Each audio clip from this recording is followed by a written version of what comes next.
Rob Dunphy here from GoSkate.com, and today I'm going to teach you how I went from never landing a kickflip to landing it every 9 out of 10 tries.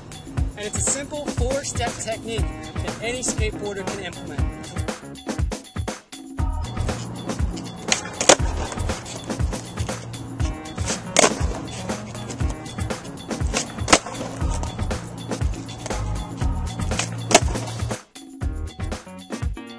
Follow these 4 steps that I'm about to teach you and go out and practice it, you'll surely be able to do the same thing. It's a scientific, step-by-step technique that I've taught hundreds of skateboarders how to kickflip just like I have. The first step is learning the proper foot positioning on the skateboard. First step is getting your foot placement correct. Aiming your front foot towards the nose of the board. Getting your back foot on the tail of the board. Number 2, getting a good pop. With your back foot, you're going to place it onto the tail of the board. Your front toes should not be over the front of the board or over the back. When you hit down into the back of the board, you're hitting off of the big ball point on your foot. That ball point should be directly centered into the center of the board. Your front foot should not be too far back. It has to be above 50% of the skateboard, but behind these 2 up front bolts. And let me show you why that is. If your back foot is too far back, you're going to be doing too much work for your kickflips. Your front foot should look like that. Whereas, if your front foot is further up, it's going to be doing a lot less work. Number 2 is getting a good solid pop off the back of the board. The louder the sound of the pop, the higher the front 2 wheels are going to go, and the better of a kickflip you're going to be able to do. So a powerful pop starts with a hard pushing down into the front foot, into the back foot, but also a centered pop into the center of the board. Step 3 is after you hit that pop, is to slide your front foot up to hitting this point on the skateboard.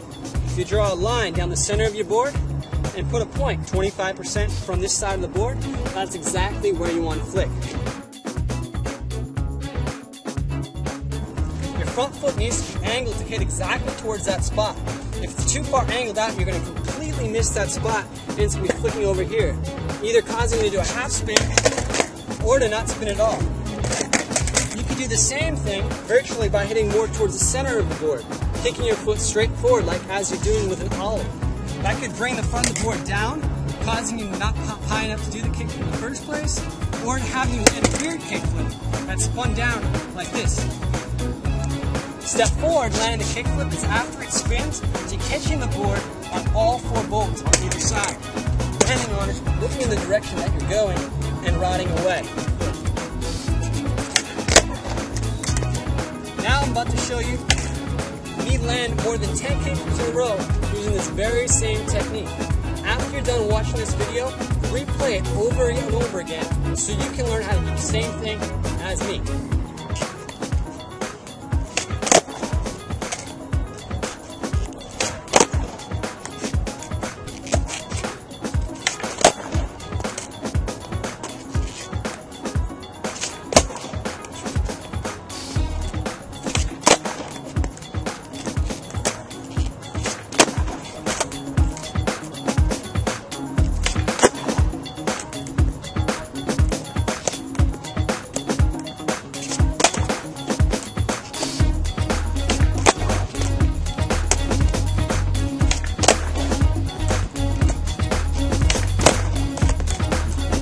Hey, this is Rob from GoSkate.com, and if you liked my videos, then I highly recommend that you subscribe to my channel, as I'll be creating tons of new instructional videos in the future.